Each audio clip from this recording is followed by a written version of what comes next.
time for our final speed talk of the day from Kelsey Prediger. And Kelsey is very generously joining us from the field in her car. And we are really excited to hear from her as this has been, I think, a talk that's been in the works since September. Kelsey, take it away. I had to drive to the cell phone tower, but I'm going to jump into it. So, a big part of what I do is engaging with Indigenous communities and using their traditional knowledge combined with technology for monitoring and protecting pangolins in southern Africa. So, currently, I'm literally in the middle of the bush in Namibia, near one of our research centers. And first, I just want to kind of talk about why we're working with Indigenous communities and combining that with technology. Because we're here in the Nine Eye Conservancy, which is an important location within the Kavango-Zambezi Transfrontier Conservation Area. Here we work with the Indigenous San people, who are some of the absolute best trackers in the world. In terms of tracking spoor, because their traditional hunting methods include using a poison dart, and the animal will die in a few days, so they have to track it to be able to collect the meat. And we got interested in this area because that means they can also track for poaching, as pangolins are the most trafficked mammal in the world. There's often confiscations of up to 9 to 30 tons at a time, which could be anywhere from 5,000 to 20,000 individuals. And so we work with these Indigenous communities and utilize their knowledge of wildlife and the bush, and combine that with modern technology. And so they help us track the animals to be able to fit transmitters and use camera trapping methodology. So the technology I'm using isn't quite yet as advanced as some of the other presenters today, but I'm excited to share some ways we could maybe connect on that.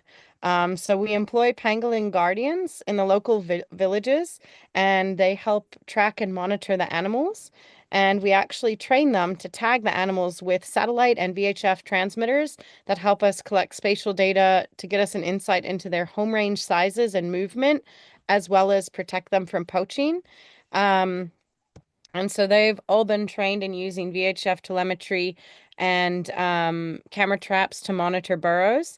We're also working with wildlife protection services in AI for detection of pangolins and other burrowing animals like aardvarks. We regularly get honey badgers, all kinds of different species. And so the pangolin guardians essentially do the field work for us, and the pangolin guardians are employed in their local villages. So they protect the pangolins and then collect this data. So some of the ways that we utilize technology with the Indigenous communities is first and foremost the VHF and GPS technology, but they also utilize Earth Ranger by monitoring their patrols, data collection, and all of that. So here you can see a nice picture where they have been tagging the pangolins for us. So we've tagged quite a few animals in the area, in the villages that they're living in. And then all of this data plugs back into our understanding of the species. They also collect other interesting information, as I mentioned, on Earth Rangers. So we're actually very certain there's new species we're identifying in this area, and also rarely seen species. But because they're out collecting bush food and traditionally hunting, they regularly come across rare and unique biodiversity that many people have never seen. Another thing that they utilize technology for is like logging human wildlife conflict. So if you look, there's like a picture of an elephant that's actually raiding a crop field. This is just a statistic on our community engagement that since we had a nice big soccer tournament for the communities, our reports of pangolins significantly improved.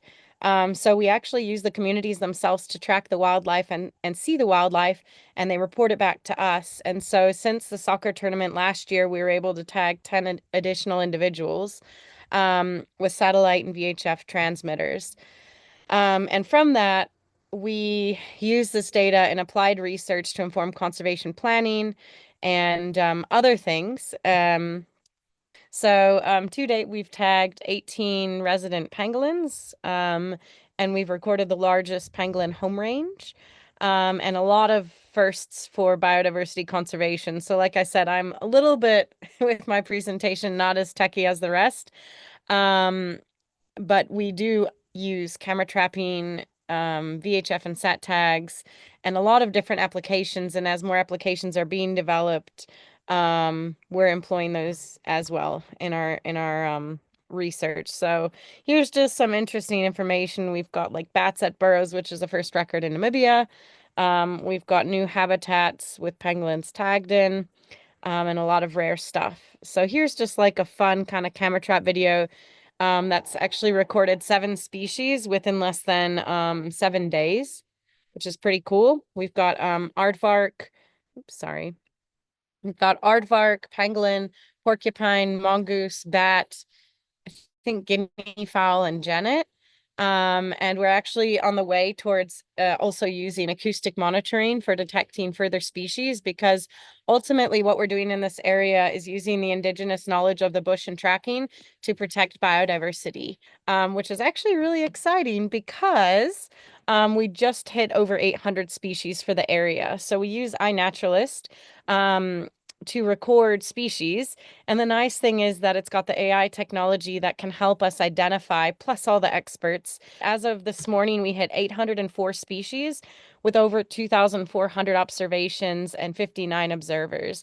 So this is not only us and our team, but sometimes we've got tourists passing through, but then also all the local pangolin guardians who record this data on their phones, who might not know what species it is. A lot of them don't even speak English, but they're able to harness iNaturalist and its AI technology to help log and protect these species. And like I said, we actually are getting a great motivation to get more researchers out here, because there's some new species we're finding as well.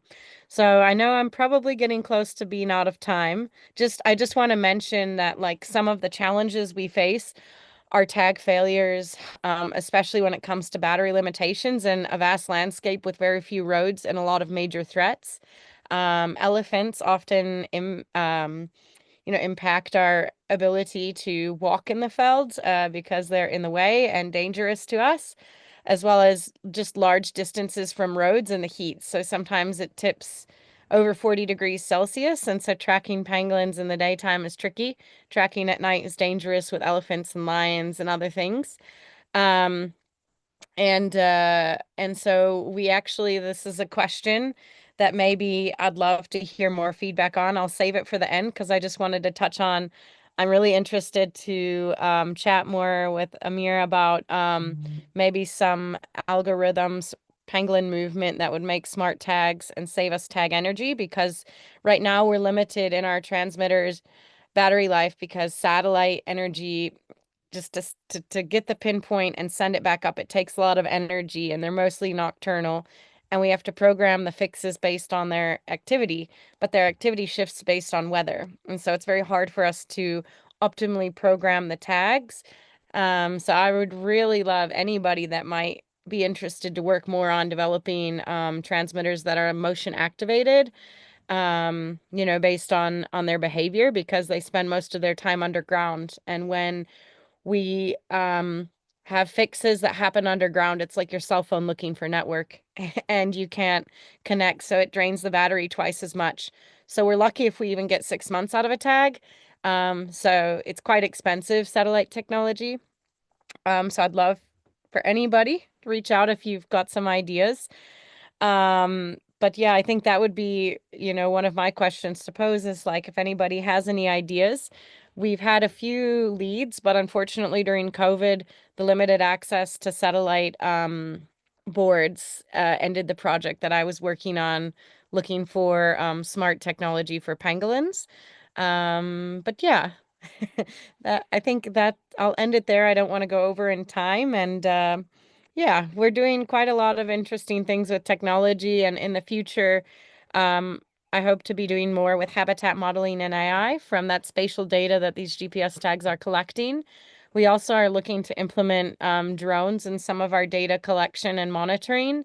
And as I mentioned, a big goal is to get tags that save energy, to have a longer battery life, and be more, financially viable as well as sustainable. Perfect.